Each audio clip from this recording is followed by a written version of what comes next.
السلام علیکم دوستو، آج کی اس ویڈیو میں بات کریں گے ایک بہت بڑے مولانا صاحب کی، جن کی قبر سے ایک لڑکی باہر نکل آئی۔ دوستو، یہ کیسے ممکن ہوا اور اس کے پیچھے کیا راز ہے، یقیناً یہ آپ کی دلچسپی کا باعث ہوگا، اس لیے اس ویڈیو کو پورا ضرور دیکھیں۔ دوستو، واقعہ کچھ اس طرح سے ہے کہ مکہ مکرمہ میں ایک مرتبہ ایک عالم دین کا انتقال ہو گیا۔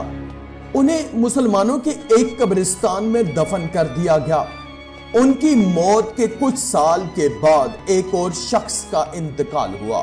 اب کیونکہ عرب کا دستور ہے کہ جب کوئی قبر پرانی ہو جائے تو اس قبر میں پرانے مردے کی جگہ نئے مردے کو دفن کر دیتے ہیں، اور اس طرح کئی مردے ایک قبر میں دفن کر دیے جاتے ہیں۔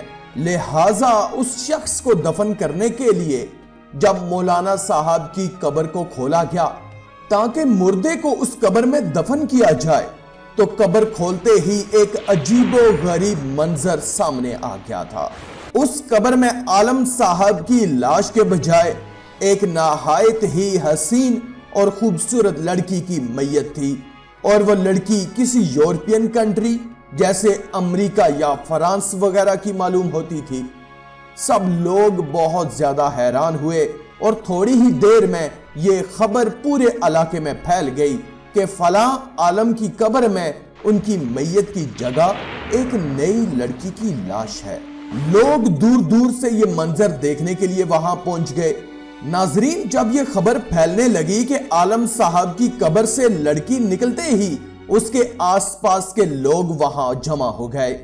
اتفاق سے وہاں فرانس کا ایک مسلمان بھی موجود تھا جو حج کے ارادے سے مکہ معظمہ آیا ہوا تھا۔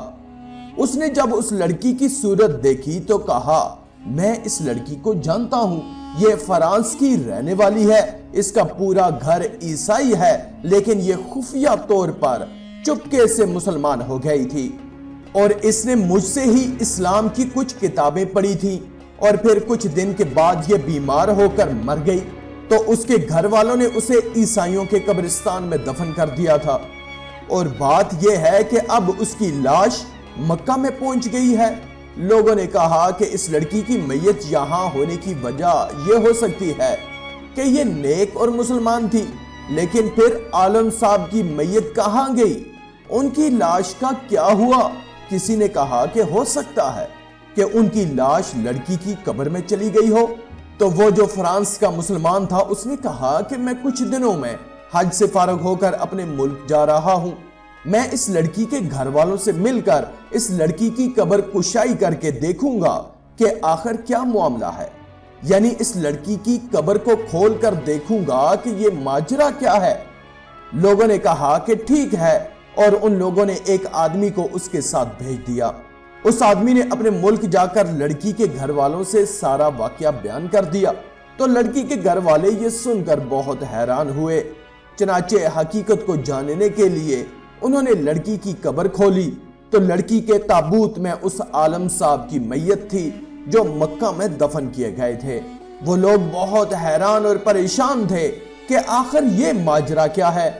جب یہ خبر مکہ معظمہ پہنچی کہ ان عالم صاحب کی لاش عیسائیوں کے قبرستان میں ہے، تو سب کو بہت حیرانی ہوئی کہ لڑکی کا تو مکہ میں ہونا اس لڑکی کے مسلمان اور نیک ہونے کی وجہ سے ہے، لیکن عالم صاحب سے ایسا کون سا گناہ ہوا تھا جس کی وجہ سے انہیں عیسائیوں کے قبرستان میں پہنچا دیا گیا۔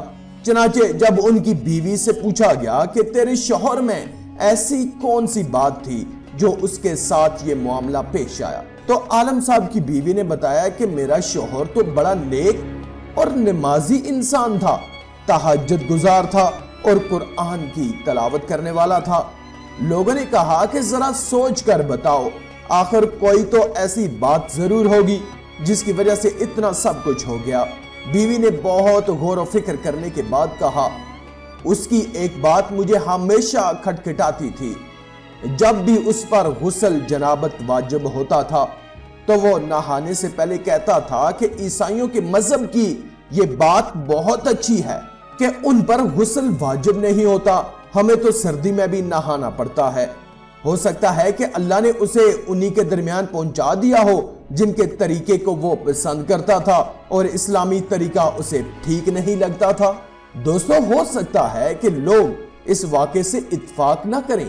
حضرت علی فرماتے ہیں کہ بولنے سے پہلے الفاظ انسان کے غلام ہوتے ہیں، لیکن بولنے کے بعد انسان اپنے الفاظ کا غلام بن جاتا ہے۔ لہٰذا میرے عزیز دوستو، ہمیں چاہیے کہ کچھ بھی بولنے سے پہلے اپنے الفاظ پر مکمل کنٹرول کریں۔